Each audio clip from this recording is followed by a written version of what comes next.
واتبعوا الجنائز، جنازوں کے پیچھے پیچھے چلا کرو، ان کے ساتھ ساتھ جایا کرو۔ کیوں؟ کیا فائدہ ہوگا؟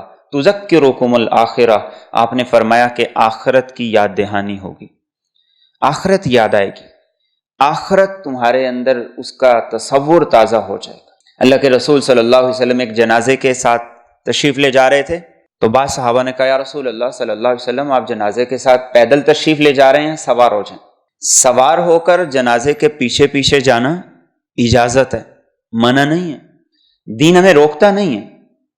لیکن آپ صلی اللہ علیہ وسلم نے اس موقع پر سعد بن معاذ رضی اللہ تعالیٰ عنہ کا جنازہ تھا، آپ نے فرمایا کہ فرشتے پاؤں پاؤں چل رہے ہیں، پیدل چل رہے ہیں، تو میں سواری پر سوار ہو کے کیسے چلوں؟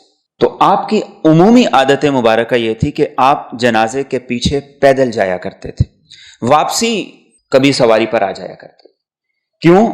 تاکہ انسان اس جنازے کے پیچھے چلے اور چلتے چلتے انسان اس تصور کو ذہن کے اندر لے کر آئے کہ آج میں اس کے پیچھے چل کے جا رہا ہوں، ایک وقت میرے اوپر بھی وہ آنے والا ہے جب مجھے اس طرح کندھوں پہ اٹھا کے قبرستان کی طرف لے جایا جائے گا۔ ایک وقت میرے اوپر بھی آنے والا ہے جس وقت میں بھی بے بس ہو جاؤں گا اور مجھے اس طریقے سے اٹھا کر وہ قبرستان کی طرف لے جائیں گے۔ اور اللہ کے رسول صلی اللہ علیہ وسلم نے حدیث مبارکہ میں فرمایا کہ جب قبرستان کی طرف کسی جنازے کو لے کر جاؤ تو تھوڑا تیز چلا کرو، نہ دوڑنا ہے نہ بہت آہستہ چلنا ہے، تھوڑا تیز چلا کرو۔ اور آپ نے فرمایا فَإِن كَانَتْ صَالِحَةً، اگر وہ نیک روح ہو تو وہ کہتا ہے قدمونی قدمونی، جلدی جلدی مجھے آگے لے کر جاؤ، جلدی جلدی مجھے قبر تک پہنچاؤ۔ وَإِن كَانَتْ غَيْرَ صَالِحَةً، اگر وہ نیک نہ ہو، اس کا عمل اچھا نہ ہو، تو وہ کہتا ہے ہائے ہلاکت، مجھے کہاں لے جا رہے ہو، مجھے کہاں لے جا رہے ہو؟ اور آپ نے فرمایا کہ جلدی لے کر جاؤ۔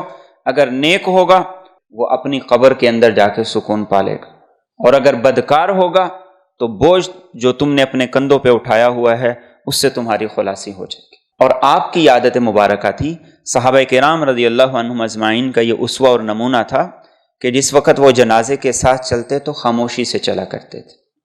ہمارے ہاں ایک رواج کہہ سکتے ہیں ہم، کلمہ شہادت سارے کہتے، کوئی پڑھتا ہے کوئی نہیں پڑھتا۔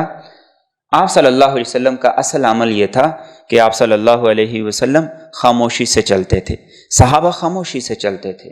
اور خاموشی سے کیوں چلتے تھے؟